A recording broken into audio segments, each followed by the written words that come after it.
ओम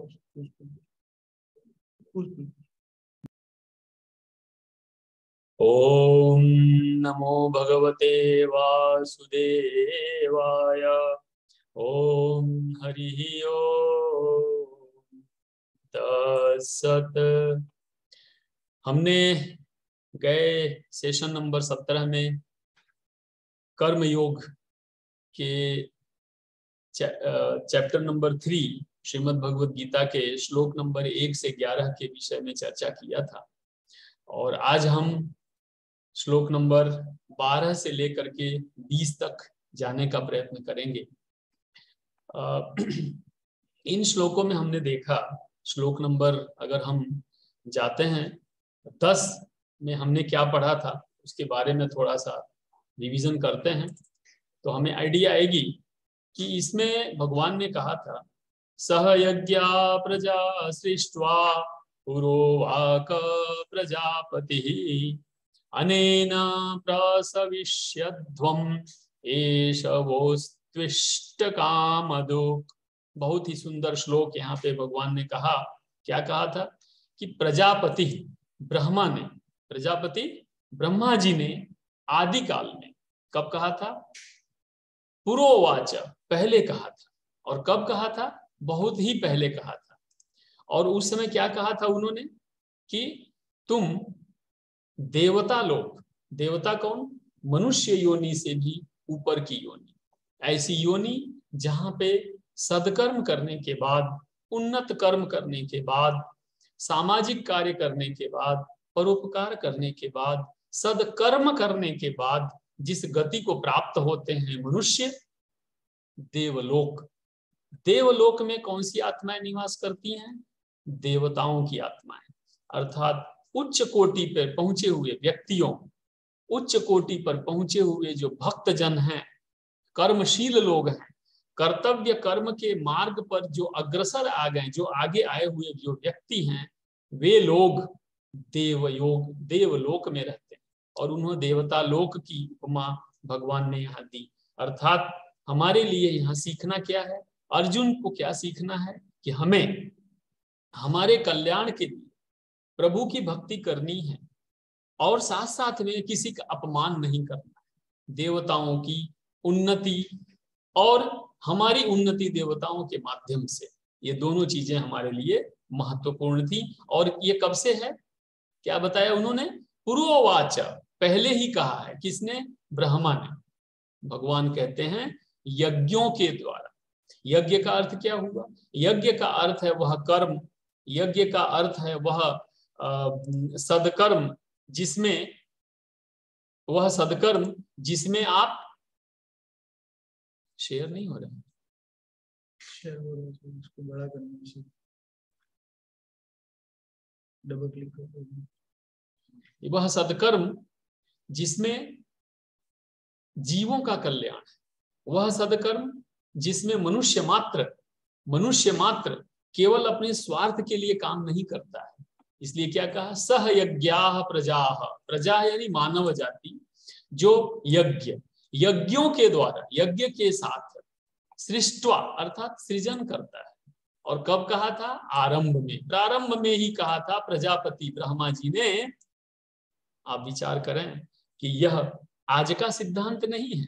भगवान श्री कृष्ण अर्जुन से, हम मानव जाति से इनडायरेक्टली ये कहना चाह रहे हैं कि आज जो महाभारत के युद्ध के समय अर्जुन से वो जो कह रहे हैं वो उस समय नहीं कह रहे हैं। ये प्रारंभ से ये परंपरा है, ये पहले से ही ये नियम चला आ रहा है। इसलिए अगर कोई क्लेम करता है कि यज्ञ क्या है, देव क्या है, मनुष्य क्या है, ये नहीं होता है, होता है, कोई शंका करे तो उनको ये श्लोक पढ़ाने का कि यह आज का नहीं, पहले से। दूसरी बात क्या कहा यहाँ पे कि सुख और समृद्धि प्राप्त होती है यज्ञ के अनुष्ठान करने से। और कौन से यज्ञ के अनुष्ठान करने से? जो सृष्टि के प्रारंभ में ब्रह्मा ने मानव जाति से कहा। अर्थात कहाँ पे वो मिलेगा? वेदों में मिलेगा।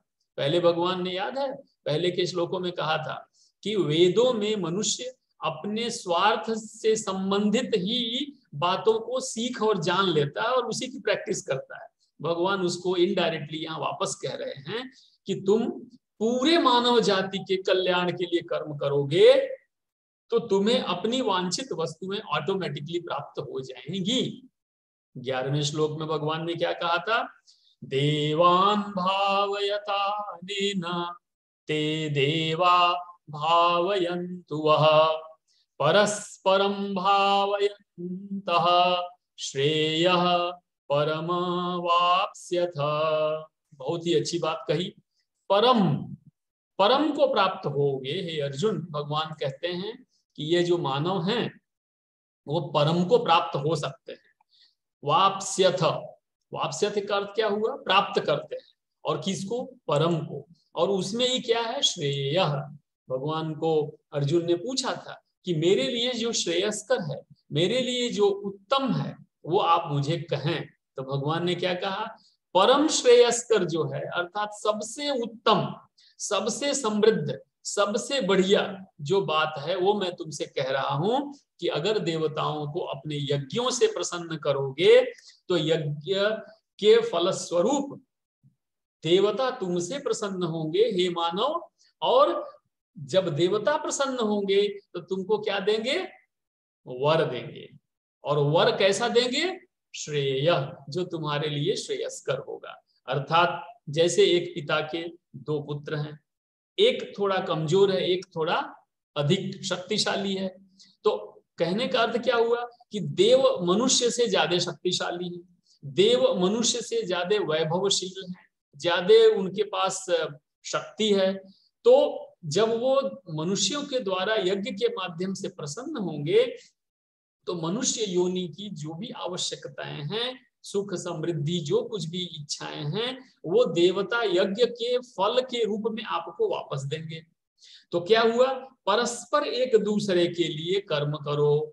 अब प्रश्न ये है कि देवताओं के लिए कर्म करना है, परमेश्वर के लिए कर्म करना है, स्वयं के लिए कर्म करना नहीं है। अब यहाँ भगवान अर्जुन से ये कहना चाह रहे हैं कि जब तुम यह युद्ध करोगे, इस युद्ध का फल ये मिलेगा तुमको कि तुम जिन देवताओं ने तुमको धनुष दिया, जिन्होंने तुमको गदा दिया, जिन्होंने तुमको इतने अस्त्र शस्त्र दिए, उनका दिया हुआ वरदान बेकार नहीं जाना चाहिए। मानव कल्याण के लिए हे अर्जुन, मानव समाज की सुरक्षा के लिए हे अर्जुन, तुम देवताओं के द्वारा दिया गया जो प्रसाद है, शस्त्र अस्त्र के रूप में है, उनके द्वारा दिया गया जो आशीर्वाद है, जिससे तुम शक्तिशाली हुए हो, उसका उपयोग करो अधर्म के खिलाफ, अधर्म को के विनाश के लिए और धर्म के सुरक्षा के लिए करो, वही तुम्हारा कर्म है। तो भगवान ने क्या कहा?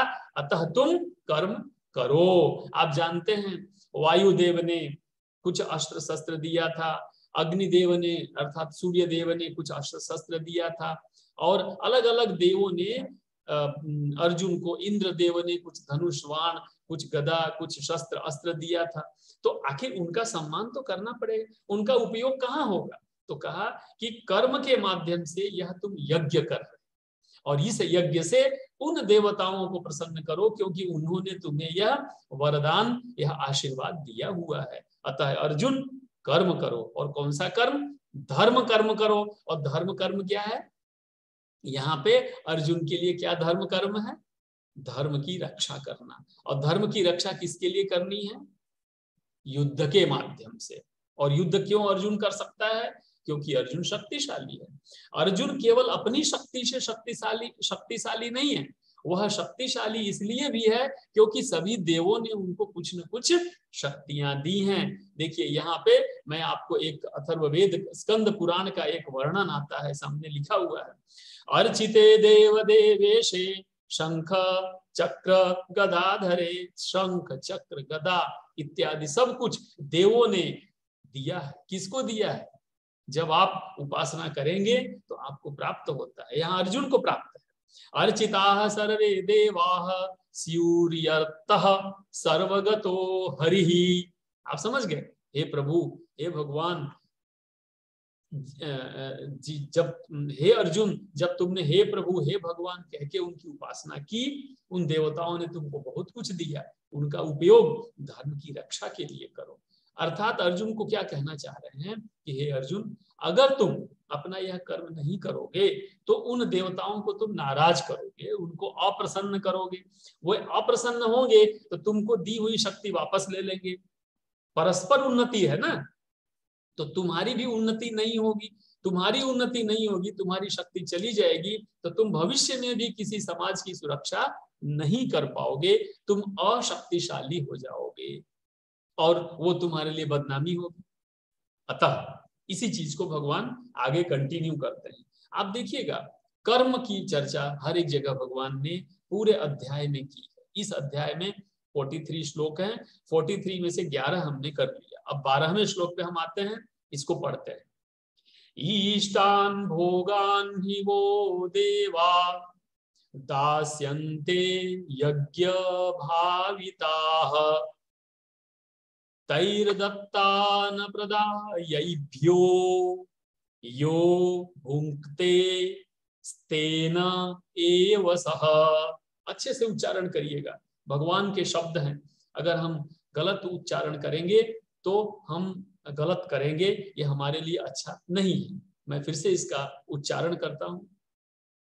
ईष्टान भोगान ही वो देवा दास्यन्ते यज्ञ भाविताः तैर्दत्तान प्रदायैभ्यो यो भुंक्ते स्तेन एव सह। बहुत ही सुंदर श्लोक है।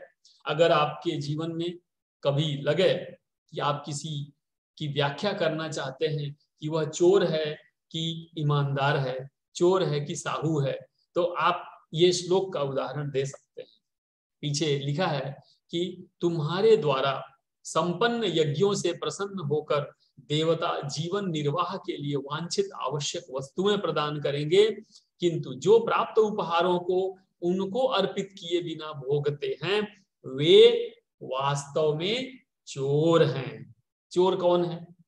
किसी की भी चोर, सामान्य भाषा में हम क्या कहते हैं, चोर का अर्थ होता है जो बिना मालिक से पूछे या उस वस्तु को चुरावे या उस वस्तु का उपयोग करे, जिस वस्तु का वो मालिक है कोई, उस मालिक से पूछे बिना, उसके परमिशन के बिना। उदाहरण के लिए, अगर आप एक रास्ते से जा रहे हैं और बगल में सपोज गुलाब के फूल का खेत है, गार्डन है, उस गार्डन से आपने एक गुलाब तोड़ लिया, क्या आपने गुलाब के खेत से के मालिक से आदेश लिया, उससे परमिशन लिया? अगर आपने परमिशन लेके वो फूल लिया तो आप चोर नहीं। इसी तरह से कहा यहाँ पे ईष्टान भोगान नि वो देवा, यानी ये जो देव हैं, स्वर्ग के जो देव हैं, वो लोग क्या है? वो आपकी वांछित वस्तुएं आपको देते हैं। आपको वांछित वस्तु कौन दे रहा है? देवता दे रहे हैं। अच्छा, और कौन से देवता क्यों दे रहे हैं?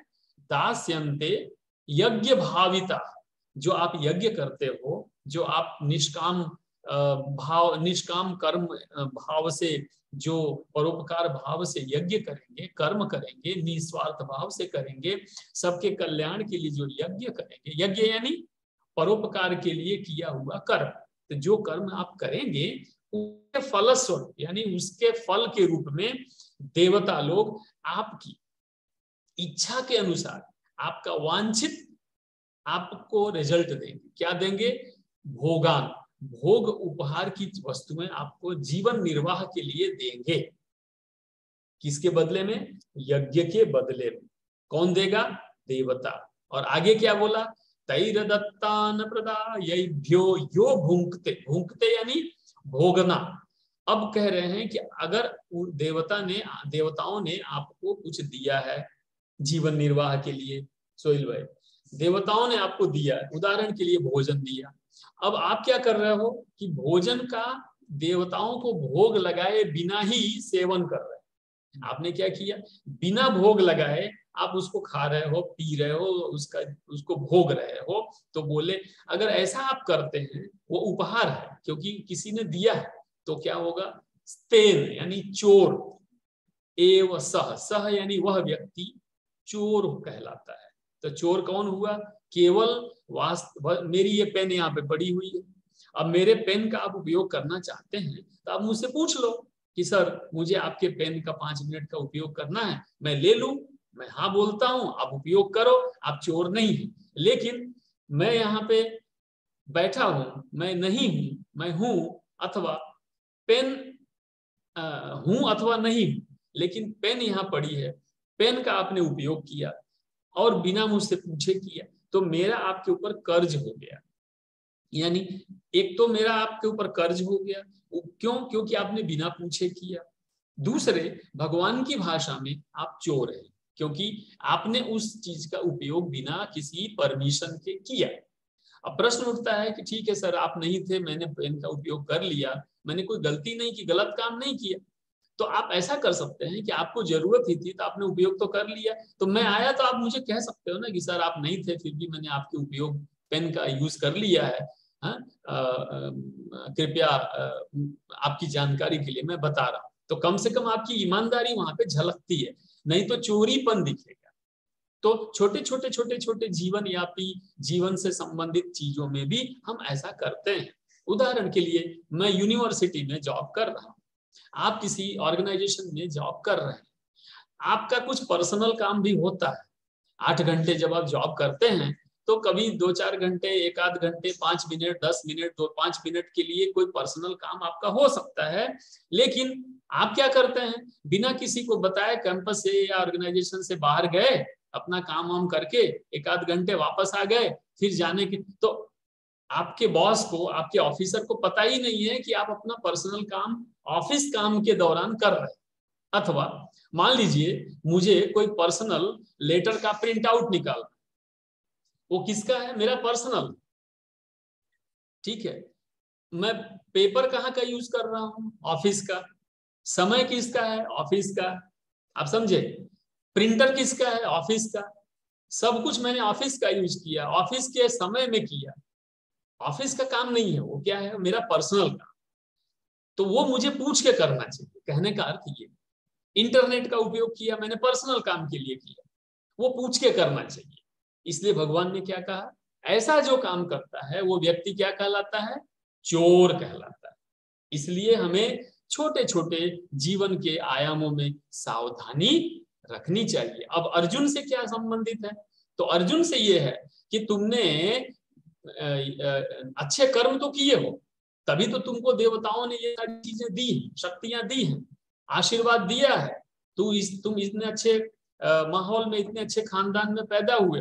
लेकिन अब जो तुम कर रहे हो वो तुम चोरी कर रहे हो, कि तुमने शस्त्र ले लिया है, कंधे पे हथियार रख दिया, लेकिन तुम उसका धर्म कर्म के लिए उपयोग, अर्थात परोपकार के लिए उपयोग नहीं कर रहे हो। तो ये एक प्रकार से उस शस्त्र द्वारा के लिए, शस्त्र के माध्यम से मिले हुए आशीर्वाद के का दुरुपयोग हो रहा है। इसलिए हे अर्जुन, तुम भी कल को अगर ये युद्ध नहीं करते हो तो चोर कहलाओगे। ऐसा भगवान ने अर्जुन को फटकार लगाई और कहा। इसी से 12 और 13 दोनों श्लोक जो हैं एक दूसरे से संबंधित हैं, इसलिए 13 मैं तुरंत ले रहा हूं। क्या कहा यहाँ पे? यज्ञ यज्ञ शिष्टाशिनः संतो, ध्यान से उच्चारण करिएगा, कोई जल्दी नहीं है। जीवन में श्रीमद् भगवत गीता पढ़ने में कोई जल्दी नहीं है, आराम से करिएगा। कई लोगों को मैं ऐसा भी जानता हूं जो एक हफ्ते में एक ही श्लोक पढ़ते हैं और उस श्लोक को पूरे जीवन में, पूरे सप्ताह प्रैक्टिस करते हैं और जीवन में उतारते हैं, कोशिश करते हैं। देखिए, पूरी तरह से उतार नहीं पाते, नहीं तो वो देव हो जाए, वो तो भगवान की चरण में उनको स्थान मिल जाए, लेकिन कोशिश करते हैं। तो हम लोग तो एक एक हफ्ते में 10-10, 12-12 श्लोक पढ़ ले रहे हैं। फिर भी उच्चारण में कोई गलती ना करें, समझने में कोई गलती ना करें, क्योंकि गलती उच्चारण और समझने में होगी तो जीवन में उतारना भी गलत ढंग से होगा, और गलत ढंग से जीवन में उतारेंगे तो हमसे जो लोग सीखेंगे, वो हम 20वें श्लोक में, आपको 21वें श्लोक में बताऊंगा कि भगवान ने कैसे कहा कि हमें अच्छा जीवन क्यों जीना चाहिए, हमें क्यों अच्छा उदाहरण पेश करना चाहिए लोगों को। वो श्लोक नंबर 21 में आपको बताएंगे हम। तो यहाँ पे भगवान ने कहा, यज्ञशिष्टाशिनः संतो मुच्यन्ते सर्व किल्बिषैः भुञ्जते ते त्वघं पापा ये पचन्त्यात्मकारणात्। मैं फिर से पढ़ता हूं। यज्ञशिष्टाशिनः सन्तो मुच्यन्ते सर्वकिल्बिषैः भुञ्जते ते त्वघं पापा ये पचन्त्यात्मकारणात्।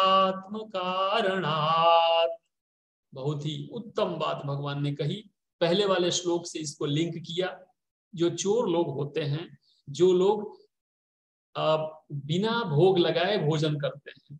अब यहाँ भोग का अर्थ दो प्रकार का है। एक, आपके घर में बड़े बूढ़े बच्चे ऐसे ही बैठे हैं और आप बिना कुछ सोचे समझे गए और थाली देखा नहीं कि अटैक किया और धड़ाधड़ खा लिए और किसी को पूछा भी नहीं। आप आपके दोस्तों के साथ बैठे हैं, दोस्त जो करे वो करे, हमको क्या है, हमको तो खाने से मतलब है।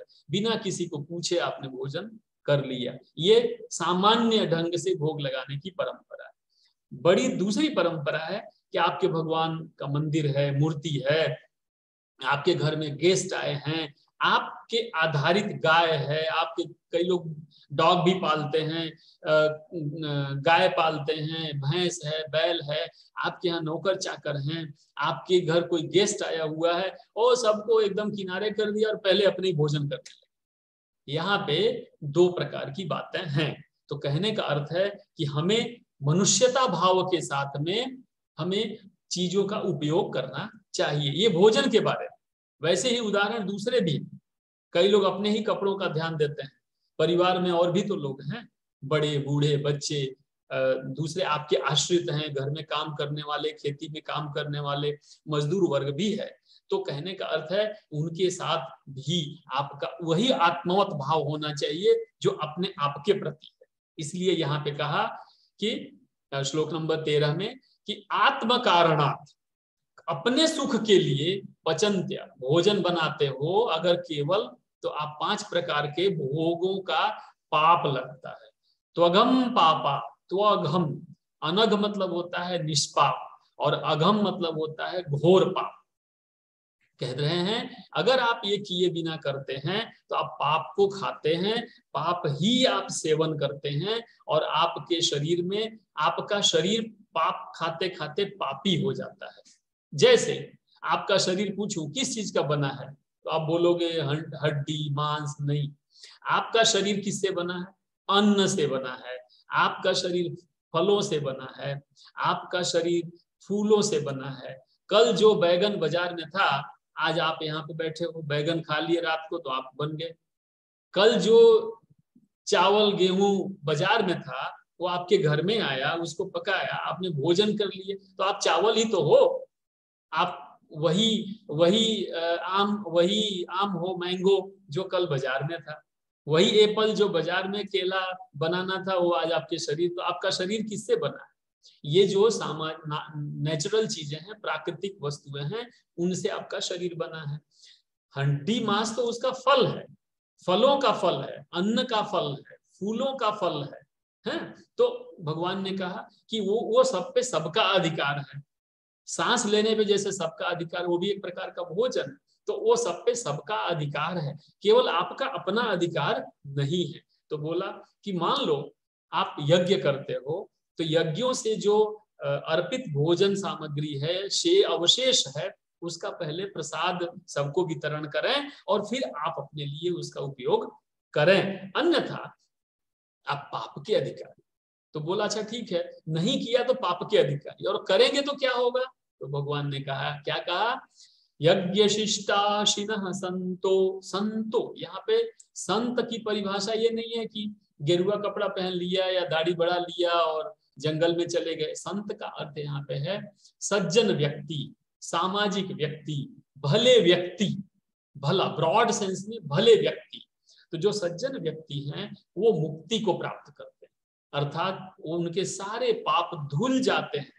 किल विषय, सर्व किल विषय, सारे पाप उनके, किल विषय यानी पाप, सारे के सारे पाप उनके क्या हो जाते हैं? मुंच्यते यानी धुल जाते हैं, सभी पापों से वो मुक्त हो जाते हैं। लेकिन ऐसा जो सज्जन व्यक्ति नहीं है, जो भला व्यक्ति नहीं है, वो क्या करता है?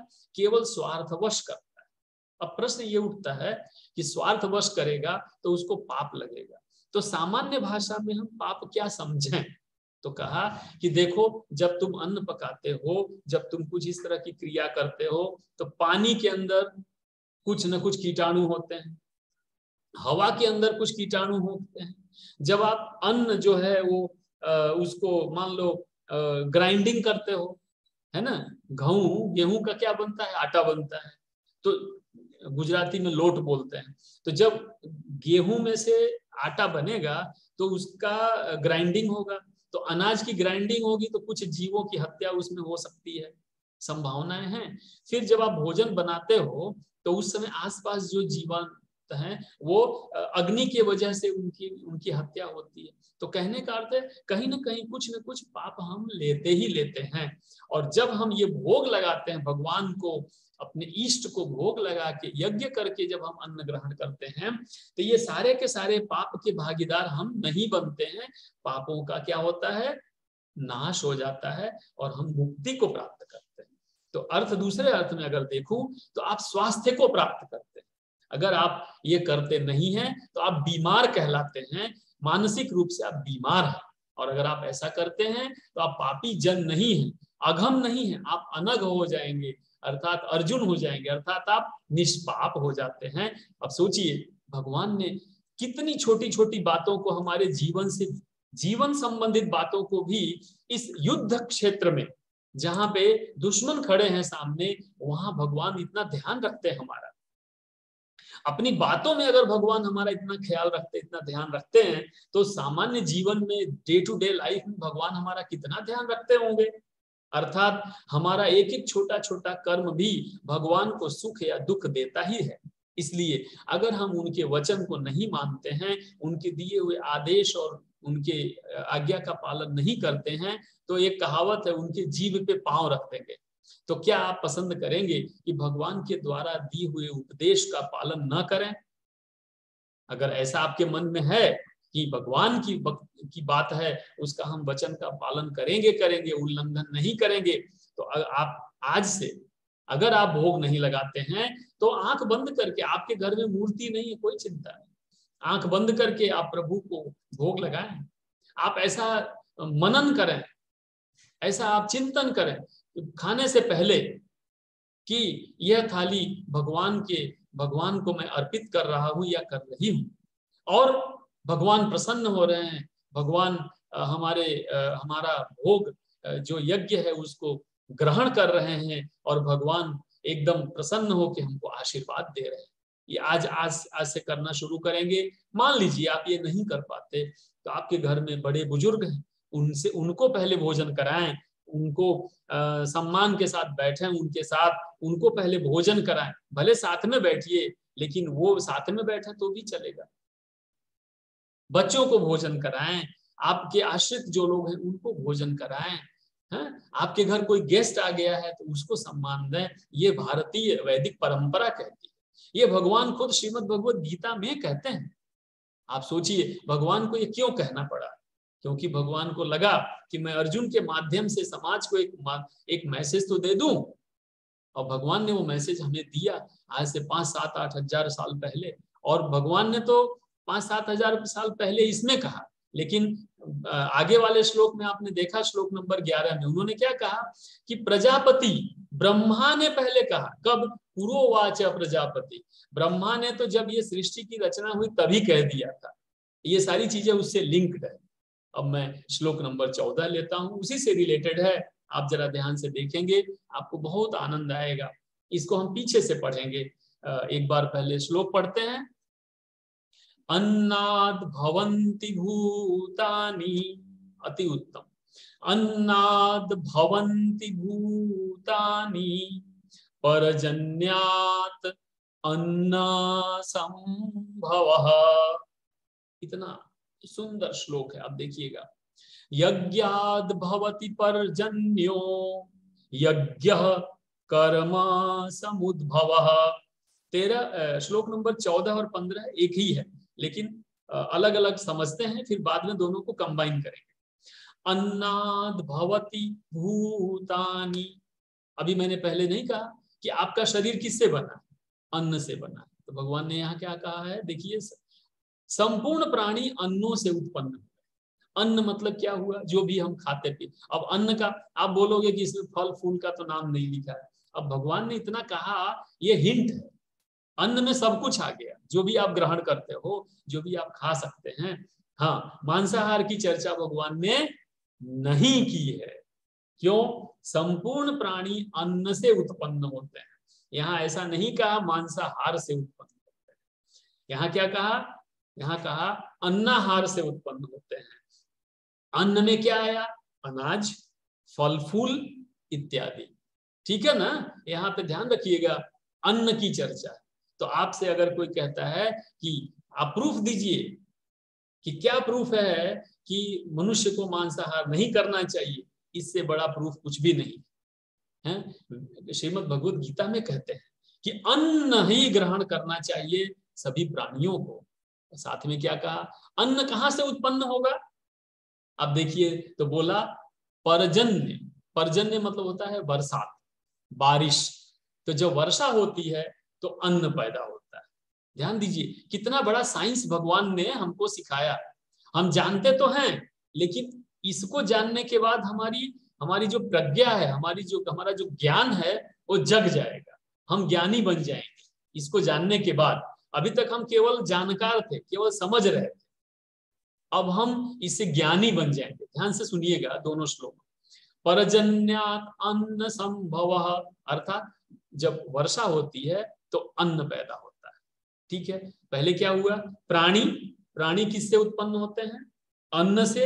लेकिन अन्न किससे उत्पन्न होता है? तो वर्षा से, बारिश से होता है। तो आपका प्रश्न होगा, तो बारिश कैसे होती है? तो आगे बोला यज्ञाद भवति पर्जन्यो। पर्जन्यो अर्थात बारिश से, बारिश होती है यज्ञ से। यज्ञ करोगे तो वर्षा होती है। आपने सुना होगा कि कई जगह जब रेगिस्तान वगैरह में सूखा पड़ जाता है तो वहां पे ब्राह्मणों को बुला के वेद मंत्रों का पाठ होता है और भगवान के नाम का कीर्तन होता है। पूरा का पूरा गांव इकट्ठा होकर भगवान की स्तुति करता है। आप सुने होंगे। तो यहाँ यज्ञ का अर्थ क्या है? कि सामाजिक कल्याण के लिए किया हुआ कर्म। और सामाजिक कल्याण के लिए कौन सा कर्म हम करते हैं? भगवत भजन करेंगे, कीर्तन करेंगे, आहुति देंगे। हम देवताओं को प्रसन्न करते हैं और देवता प्रसन्न होकर वर्षा करेंगे। इसीलिए वर्षा के देव का नाम है इंद्रदेव। तो इंद्रदेव प्रसन्न होते हैं। ठीक है, एक उदाहरण दे रहा हूं। तो वर्षा किससे होगी? यज्ञों से होगी। फिर आगे क्या कहा कि चलो ठीक है, यज्ञ से होती, लेकिन यज्ञ क्या है? तो आगे बताया यज्ञ कर्म समुद्भवः। यज्ञ क्या है? यज्ञ सभी अच्छे कर्मों का फल। यज्ञ क्या है? सभी अच्छे कर्मों अर्थात सामाजिक कार्यों के लिए। अब प्रश्न ये उठता है, तब ये सामाजिक कार्य क्या है, कर्म क्या है? तो वो आगे वाले श्लोक में कहते हैं, इसको देखिएगा। कर्म ऊपर कहां से खत्म हुआ? कर्म समुद्भवः, श्लोक नंबर 14 में। तो वही चीज आप श्लोक नंबर 15 में देखो। अब कर्म कहां से होता है? तो कर्म ब्रह्मोद्भवम विद्धि। ध्यान से सुनिएगा, कर्म ब्रह्मोद्भवम विद्धि अर्थात कर्म कहां से हुआ? तो बताया ब्रह्मोद्भव अर्थात ब्रह्मा के द्वारा उत्पन्न किया गया जो कर्म है। अर्थात ब्रह्मा ने कौन सा उद्भव किया कर्म? ब्रह्मा ने वेदों में जो कर्म की चर्चा किया है वो ब्रह्मोद्भवम विद्धि, जानो। तो कहां से आप जानोगे? ब्रह्मा जी को तो आप सुने नहीं है, तो जानेंगे कहां से? तो ब्रह्मा जी का वाक्य है, ब्रह्मा जी की जो वाणी है वो कहाँ है? उद्भवन।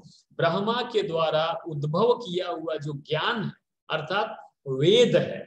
वेद से जानो कि कर्म क्या होता है। तो ऊपर वाले श्लोक में क्या कहा? यज्ञ कर्म समुद्भव। यज्ञ कर्म से होता है और कर्म क्या है? तो वो ब्रह्मोद्भवम विद्धि अर्थात वेदों से पता चलेगा। ठीक है, अब बोला, और वेद किसने कहा? ब्रह्मा ने। और पहले श्लोक में भी कहा था प्रजापति ब्रह्मा ने इस पूरे सृष्टि की रचना करने के पहले ही कह दिया था कि तुम ये करो और ये नहीं करो। तो वापस वहीं पे आ गए भगवान। फिर क्या बोलते हैं? बहुत अच्छा है, ध्यान से सुनिए। तो नया प्रश्न उठेगा कि अच्छा तो आप कह रहे हो तो ये वेद आए कहाँ से? तो ब्रह्मा से आए। तो बोले लेकिन वो कहाँ से आया? जो वेद के वाक्य हैं वो आए कैसे? तो ब्रह्माक्षर समुद्भवम, ब्रह्माक्षर। मैं आपको एक यहाँ लिखा नहीं है लेकिन आगे आएगा, अभी से कह दे रहा हूं ब्रह्माक्षर क्या है। और ब्रह्माक्षर आपको मैं बताते हुए बहुत आनंद हो रहा है मुझे, मैं अभी से कह दे रहा हूं। ब्रह्माक्षर अर्थात होता है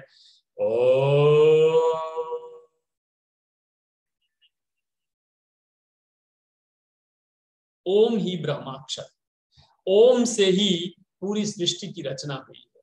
ओम ही पूरे सृष्टि की रचना का उद्भव का आधार है। तो यहाँ पे कहा ब्रह्माक्षर समुद्भवम। अब बोले अब क्या होगा? तो बोला तस्मात, इसलिए। क्या बोला? तस्मात अर्थात इसलिए, सर्वगतम ब्रह्म, सब कुछ कहां पे है? प्रतिष्ठित है, ब्रह्मा में प्रतिष्ठित है। क्या क्या?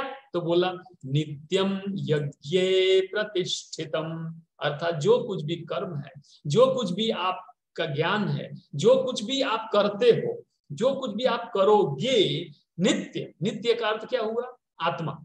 जो कुछ भी आपका आत्मा से संबंधित है, आत्मा से ही संबंधित शरीर हुआ, आत्मा से ही संबंधित हुआ आत्मवत होके कर्म करना। तो जो कुछ भी इससे संबंधित है, नित्य से जो संबंधित है, वह हमेशा और हमेशा ब्रह्म के अंदर ही प्रतिष्ठित है। उसने पूछा था ना पहले ही कि मेरी बुद्धि को प्रतिष्ठित कैसे करूं? तो बताए कि जब तुम यह कर्म करोगे तब तुम प्रतिष्ठित हो जाओगे और वो सब कुछ ब्रह्मा में प्रतिष्ठित हो जाएगा। दोस्तों, ये जो श्लोक नंबर 12, 13, 14 और 15 है, ये केवल और केवल एक काम करने को बोलता है और वो यज्ञ कर्म। यज्ञ कर्म क्या है? जिसमें सभी जीवों का कल्याण है। ऐसा नहीं कि किसी जीव की हत्या है, तो जब आप मांसाहार करोगे तो किसी न किसी जीव की हत्या करोगे। जाने में और अनजाने में दो हत्याएं अलग अलग। जानबूझ के आपने मेरे पेन का इस्तेमाल किया और मुझसे परमिशन नहीं लिया तो चोरी है। लेकिन जानबूझ के पूछ के करते हो, इसका यह मतलब नहीं है कि आप बकरी से पूछ के क्या उसका मर्डर करते हो। क्या कि मैंने बकरी से पूछा और मैंने उसको काटा और मैंने उसका मांसाहार किया? यहाँ ऐसा सेंस नहीं है। सेंस क्या है? अन्नाहारम करना है आपको, अन्नाहार पे ध्यान दिया है ना। खैर, अर्जुन ने यह बात सुन ली। अर्जुन को लगा कि ये मुझे यहाँ युद्ध में बैठ करके ये सब बातें क्यों कर रहे हैं, और अर्जुन थोड़ा सा विचलित हो गया होगा।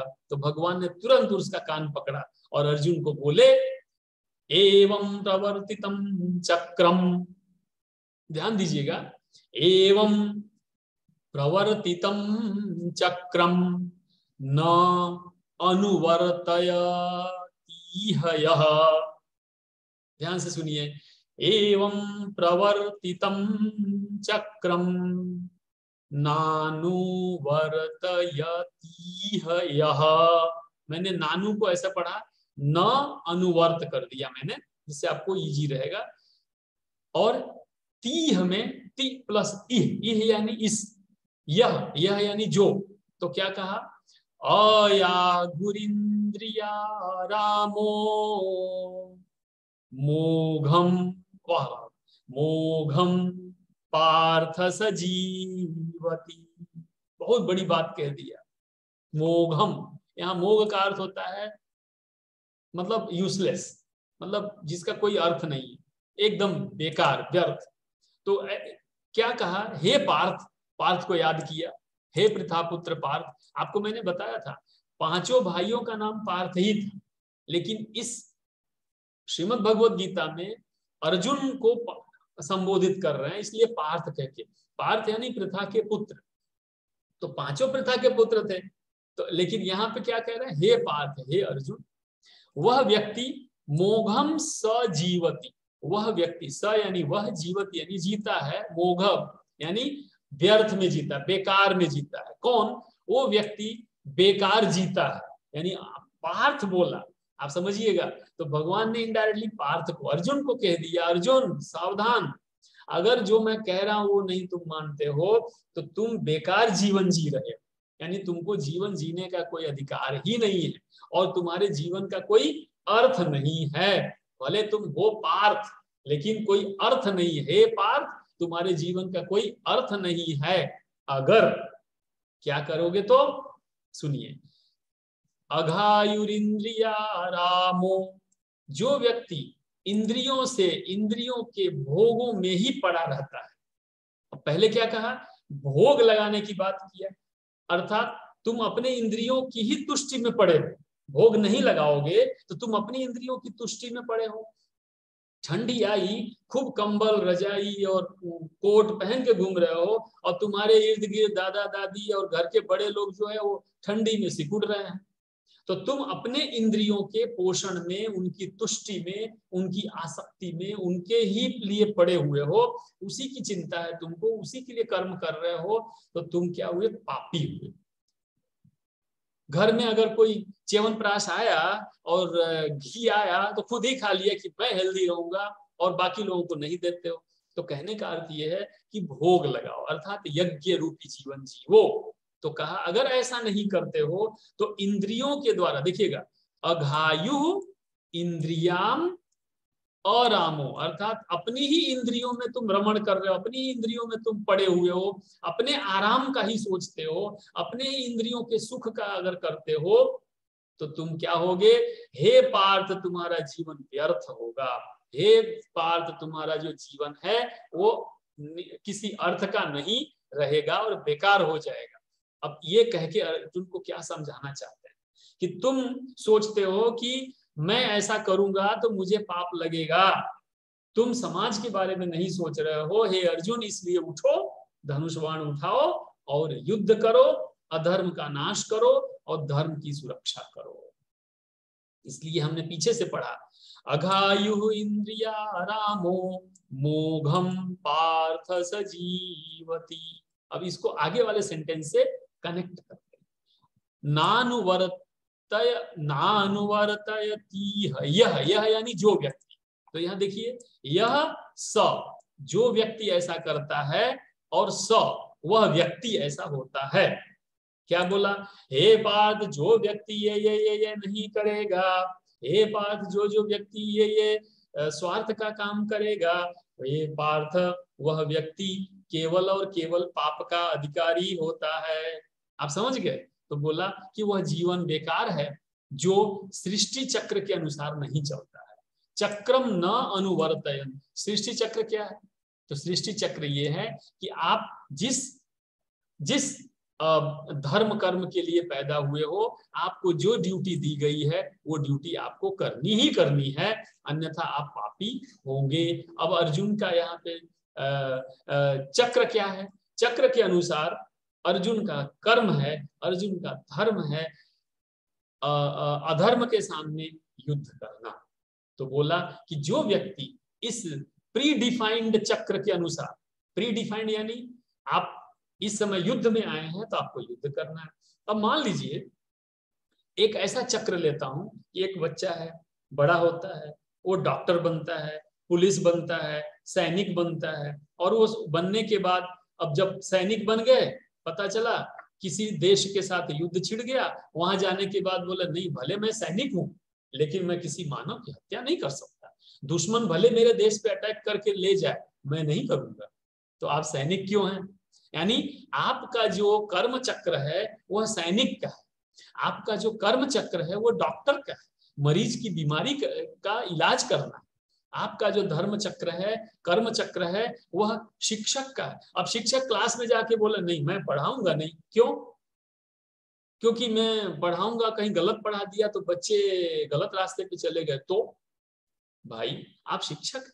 तो शिक्षक का चक्र क्या है, प्रवर्तित चक्र क्या है, तो प्रवर्तित चक्र आपका है, प्रवर्तित नहीं, मैं इस काम में प्रवृत्त हूं, एक बोलता है मैं इस काम से निवृत्त हूं, तो आप प्रवृत्त है ना।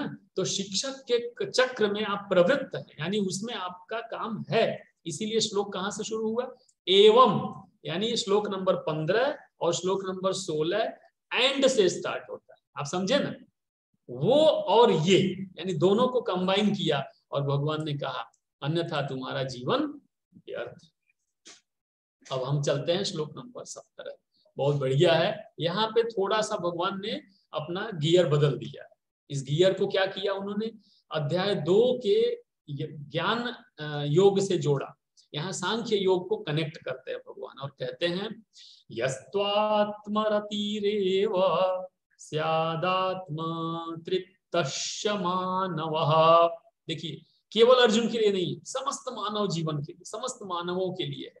अब आप कहेंगे तो दूसरे भूत प्राणी क्यों नहीं, तो दूसरे भूत प्राणी का कर्तव्य कर्म नहीं होता है, वो केवल भोग के लिए पैदा होते हैं।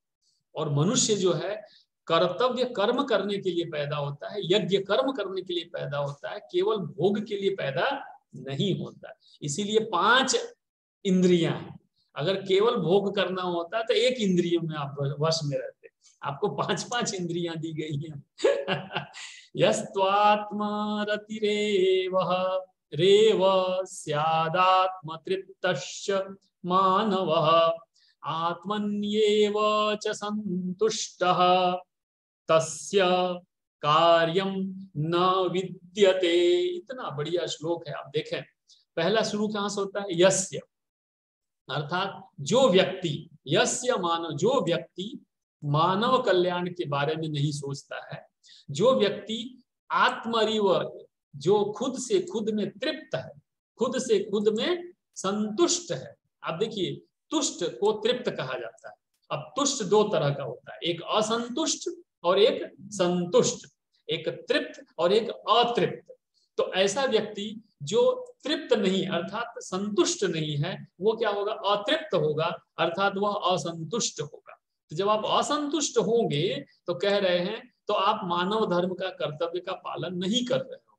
तो करना क्या है, आपको स्वयं में स्वयं से संतुष्ट रहना है। और आप ऐसा हो जाते हो तो आपके लिए ना तो कोई कर्म है ना अकर्म है, आपके लिए ना कोई फल है ना तो कोई न फल है, ना तो कोई आपके लिए तृष्णा है, ना तो आपके लिए कोई रोग है, न व्याधि है, न सुख है, न दुख है। आप क्या होंगे, आप योग में चले जाते हैं। तो भगवान ने कहा ऐसा जो व्यक्ति हो जाता है उसके लिए कर्म और अकर्म एक जैसे हो जाते हैं। लेकिन हे अर्जुन, तुम अभी अकर्म में गए हो, इसलिए तुम वहां से निकल के बाहर आओ। और जब तुम मैं जो कह रहा हूं वैसा हो जाओगे तो तुम जो ये युद्ध करोगे तो इस युद्ध के फलस्वरूप तुमको पाप नहीं लगेगा। पाप किसका लगता है, अकर्म का पाप लगता है।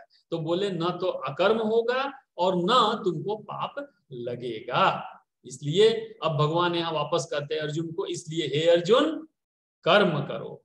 अब हम 18वां लेते हैं, नैव तस्य कृतेनार्थो न कृतेनेह कश्चन न चास्य सर्वभूतेषु कश्चिदर्थव्यपाश्रयः।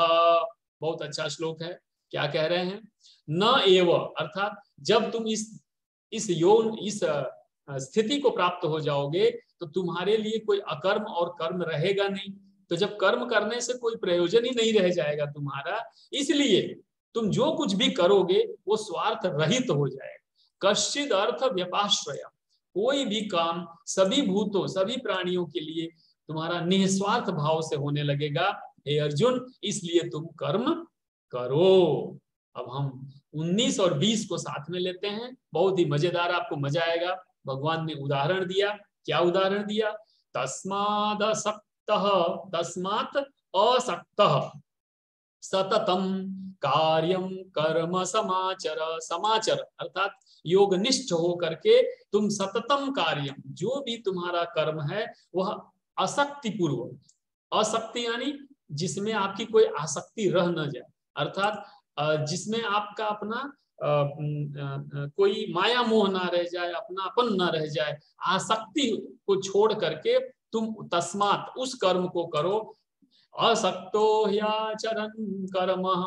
और अगर तुम असक्त हो, आसक्ति रहित हो करके कर्म करते हो तो परमाप्नोति पुरुषः, उस परम धाम को प्राप्त हो जाओगे। अर्थात यहाँ भी वही चीज कहा जो पहले कहा था, लेकिन क्या कहा, कर्मम, कर्म करो। आप देखिएगा अध्याय 3 कर्म योग है, हर श्लोक में भगवान कर्म कर्म कर्म कर्म की चर्चा। यहाँ देखिए सततम कार्यम, कार्य करते ही करते रहना चाहिए, कर्म करते रहना चाहिए, यह चरम कर्म, कर्म को करते ही रहना चाहिए, आसक्ति रहित होकर करना चाहिए, और करोगे तो परम धाम को प्राप्त हो जाओगे। और कौन करेगा? पुरुष है, तुम नहीं, सभी मनुष्य उसको प्राप्त हो जाएंगे। ये श्लोक बहुत ही अच्छा है। हम चाहते हैं कि हम लोग भी कभी एक उदाहरण बन सके। भगवान उदाहरण देते हैं। अर्जुन ने प्रश्न किया होगा, आप कह तो रहे हो, लेकिन ऐसा कोई है जो ऐसा कर चुका है आज तक? कोई नाम आप बताओ, कोई उदाहरण तो दो। भगवान को लगा चलो इसे उदाहरण देते, तो उदाहरण दिया यहाँ पे, कर्मणैव हि संसिद्धिम अस्थिता जनकादयः, जनक राजा का नाम लिया, लोक संग्रहम एवापि संपश्यन् कर्तुमर्हसि। ओह, कितना सुंदर वाक्य है। एक बार और पढ़ता हूं, ध्यान से पढ़िएगा। कर्मणैव अर्थात कर्मणा इव अर्थात कर्म ही, इव ही यानी वास्तव में, सही अर्थों में, संसिद्धिम उससे ही सिद्धि को प्राप्त होती है। और ऐसे बहुत सारे कर्म करते हुए लोग उस संसिद्धि को, उस परम धाम को, जो श्लोक नंबर में पढ़िए, परमाप्नोति पुरुषः, परम धाम को वो लोग प्राप्त कर चुके हैं। समाज के लिए मिसाल खड़ा कर चुके हैं, समाज के लिए उदाहरण खड़ा कर चुके हैं। कौन से लोग? जनक आदय, जनक जैसे लोग। राजा जनक जानते हैं कौन थे? सीता जी के पिता। आप सोचो, सीता माँ लक्ष्मी स्वरूपा, भगवान राम जिनके दामाद हैं, भगवान जिनके दामाद हैं, वो व्यक्ति कैसा? तो जनक आदय, मनुष्यों में वो राजा होते हुए भी अपना कुछ नहीं है, ऐसा कर्म किया उन्होंने। लोक संग्रहम एवापि अर्थात लोक संग्रह अर्थात ये मेरा, ये तेरा, मैं, मेरा, मेरे लिए, मेरे हेतु, भविष्य में भी मेरा, पास्ट में भी मेरा, या मेरा शरीर, ये मेरा टेबल, ये मेरा कपड़ा, मेरे मेरे मेरे संग्रह लोक। इस लोक में अगर आप देखोगे तो संस्पर्शस्य कर्तुमर्हसि, निष्काम होकर के, बिना स्पर्श के लोग कर्म करते हुए उस सिद्धि को प्राप्त। इनडायरेक्टली भगवान ने क्या कहा कि मृत्यु लोक में जनक जैसे लोग आने के बाद केवल और केवल किसको प्राप्त होते हैं? परम सिद्धि को प्राप्त होते हैं। इसलिए ये कहना कि इस पृथ्वी पे आने के बाद परम धाम को प्राप्त करना असंभव है, ऐसा नहीं है। अगर कोई आपसे पूछता है कि आप उदाहरण दो कि ये यज्ञ कर्म, परोपकार, अच्छा कर्म करने से कोई भगवान के धाम को प्राप्त हो सकता है क्या? भगवान ने नाम दे के बोला कि हे अर्जुन, क्योंकि अर्जुन को भी ये प्रश्न हुआ होगा, तो पूछा होगा कि आप कह तो रहे हो कि आसक्ति रहित होकर के कर्म करो, यज्ञ करो, परोपकार करो, मांसाहार का भक्षण ना करो, लोक संग्रह के लिए कर्म ना करो, लेकिन लोक परोपकार के लिए कर्म करो, तो कोई ऐसा व्यक्ति हुआ है आज तक? तो उन्होंने कहा हाँ, जनक आदि, जनक जैसे कई लोग। यहाँ पे देखिए, केवल जनक का नाम नहीं है सोहेल भाई, जनक आदि, आदि मतलब इत्यादि, इत्यादि यानी एक्सेट्रा, यानी ऐसे बहुत सारे लोग, आदि यानी अदर्स। इसका मतलब भगवान अर्जुन से ये कह रहे हैं कि तुम देखिए, अर्जुन जनक को ही केवल जानता रहा होगा, इसीलिए जनक का नाम दिया। और लोगों को अर्जुन नहीं जानते थे, लेकिन भगवान ने कहा और को मैं जानता हूं। यानी जनक जैसे इस पृथ्वी पे कितने लाखों करोड़ों लोग हो चुके होंगे जिनको भगवान जानते हैं। आपसे कोई पूछे कि आपके डिपार्टमेंट कौन कौन है, तो आप बोलोगे मेरे डिपार्टमेंट एक्स है, वाई है, जेड है, वगैरह वगैरह, और भी 4-5 को, तो आप उन सबको जानते हैं, तो लेकिन मैं नहीं जानता। तो भगवान अर्जुन से कह रहे हैं कि जनक को तो तुम जानते ही हो ना? तो अर्जुन बोला हाँ, उनको जानता हूं। तो बोला उन्होंने जो ऐसा कर्म किया, ऐसा कर्म करने वाले जो व्यक्ति हैं, वो कहाँ जाते हैं? संसिद्धिम स्थिता, वो लोग भगवान के परम धाम को प्राप्त होते हैं अर्जुन। इसलिए तुम भी राजा जनक की भांति कर्म में प्रवृत्त हो जाओ, निवृत्त मत हो, और तुम लोक संग्रह के लिए कर्म ना करो, निष्काम भाव से कर्म करो। यहाँ भी भगवान ने देखिए क्या कहा, कर्म नहीं हो, यहाँ भी कहा कर्म करो। इसे आगे वाले श्लोक में क्या कहा, सततम कार्यम कर्म, कर्म करो, कर्म परमाप्नोति, कर्म करो। इसके आगे वाले श्लोक में देखिए, कृतेनार्थो अर्थात कर्म करो, नहीं करोगे तो ये होगा, करोगे तो ये होगा। फिर से ना कृते अर्थात नहीं करोगे तो ये होगा।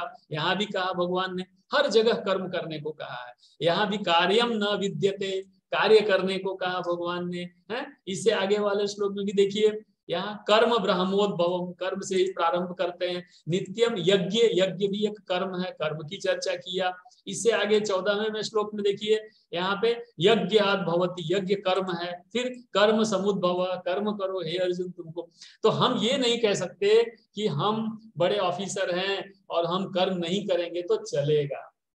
राजा जनक इतने बड़े महान राजा थे तो वो भी कर्म करते ही थे, इसलिए हम सभी को कर्म करना चाहिए। अगला सेशन हम लगभग शुक्रवार को सुबह लेंगे, जिसमें आपको ये जानने को मिलेगा कि भगवान ने दूसरे का उदाहरण, जनक, राजा जनक का तो उदाहरण दिया, इससे आगे भगवान 21वें श्लोक में एक इससे भी अच्छा उदाहरण आपको देंगे। और वो उदाहरण भगवान अपना खुद का उदाहरण देते हैं, उसमें आपको और मजा आएगा। इन्हीं शब्दों के साथ आज सेशन नंबर 18, हम 18वां, देखिए 18 अध्याय है, 18 दिन महाभारत चला था, आज 18वां ये सेशन है। आज हम इसका सब, और आज 18 तारीख है आज दिनांक भी 18 है। आज हम बहुत अच्छा संयोग है, आप सब खूब सुखी रहें, भगवान के कहे हुए वचन का पालन करते हुए भगवान के धाम को सब लोग इस जीवन के बाद अपने निष्काम भाव से कर्म करते हुए प्राप्त करें, ऐसी प्रभु द्वारकाधीश के चरणों में प्रार्थना करते हुए ओम श्री कृष्णार्पणमस्तु। ओम नमो भगवते वासुदेवाय।